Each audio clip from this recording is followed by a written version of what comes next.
Alright everybody, welcome back to my YouTube channel. This is the Jordan Report and I am your host Robert Jordan. Everyone please remember to like, subscribe, and share. Okay, George Soros is back in the news, guys. We got to keep up with George. I have a feeling we're going to be seeing a lot of George running up to the election. George has been out of power for 3 years now, long years.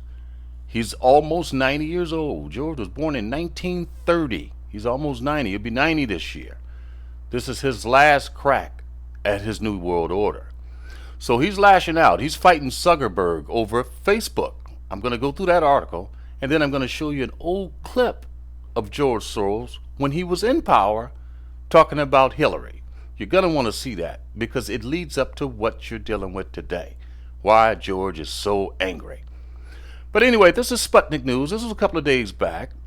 And he's mad at Zuckerberg because he wants Trump off of Facebook.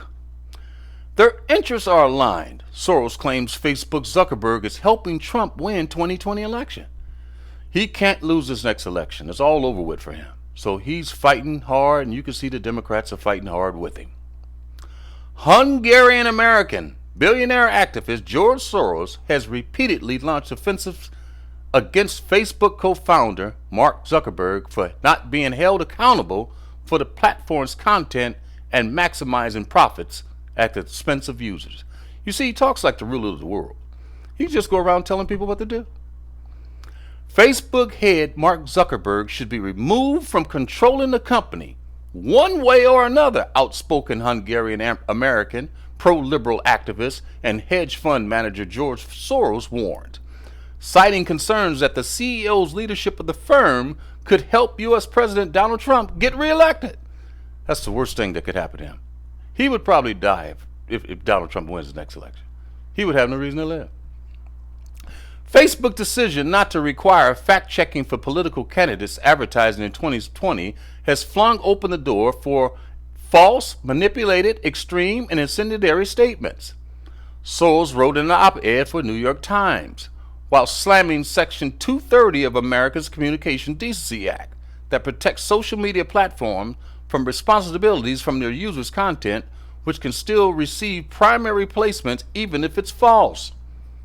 According to the billionaire, these policies in Facebook's management's bid to maximize profits have created informal mutual assistance between Trump and the social media platform that could help the U.S. president get reelected, who will in turn defend Facebook against attacks from regulators and the media.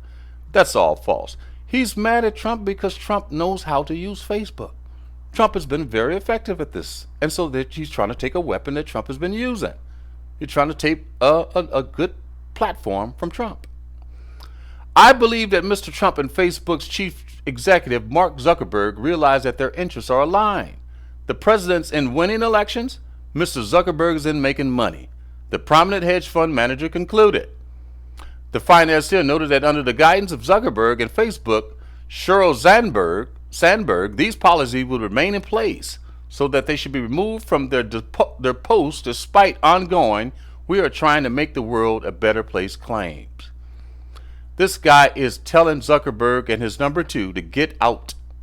He does not want them running Facebook anymore, especially coming up to these elections. Donald Trump earlier claimed that he was number one on Facebook, citing an alleged remark by Zuckerberg during the White House dinner in October 2019, a meeting that remained disclosed. Soros first made claims about an informal alliance between Trump and Zuckerberg last week at the World Economic Forum in Davos. I reported that story, where he has also accused the U.S. president of narcissism that he had allegedly turned into a malignant disease. All right, I'm going to show you this old clip. This is where all this started.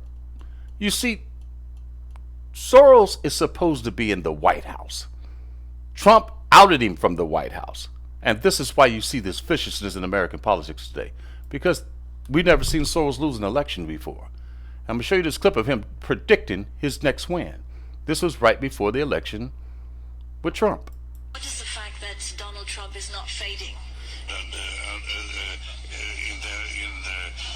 Right, that he is still very popular. Tell us about the angst or fears about voters, and what are the policies that the voters in the U.S. should be focusing on? Well, here I have to confess to a little bit of bias. So you take that into account. I think it's going to lead to a landslide for Donald Trump in the popular vote, not in the electoral vote, because their paid political announcements will have a big role, and so the electoral thing will be closer. But the popular vote will be a landslide, because we are a small minority of extremists, and so we are all moving in that direction. You see, he said the leftists are extremists. He admits that. And while I don't think that Donald Trump has any chance of being elected. But you think Hillary Clinton is a done deal? Yeah. And I do think actually she's the one who's most qualified. But Okay? See, he thinks he's supposed to be in the White House. Donald Trump, they think, cheated him out of the White House. This is why you see this going on. Now, my prediction is Trump is going to win the next election. And these people are going to go on a destabilization program because they're able to do that. And you can see how vicious the Democrats have become. So this is why I report these stories. We got to pay attention to George. George and his people can be very dangerous. They've already been kicked out of 6 countries doing what they're doing here.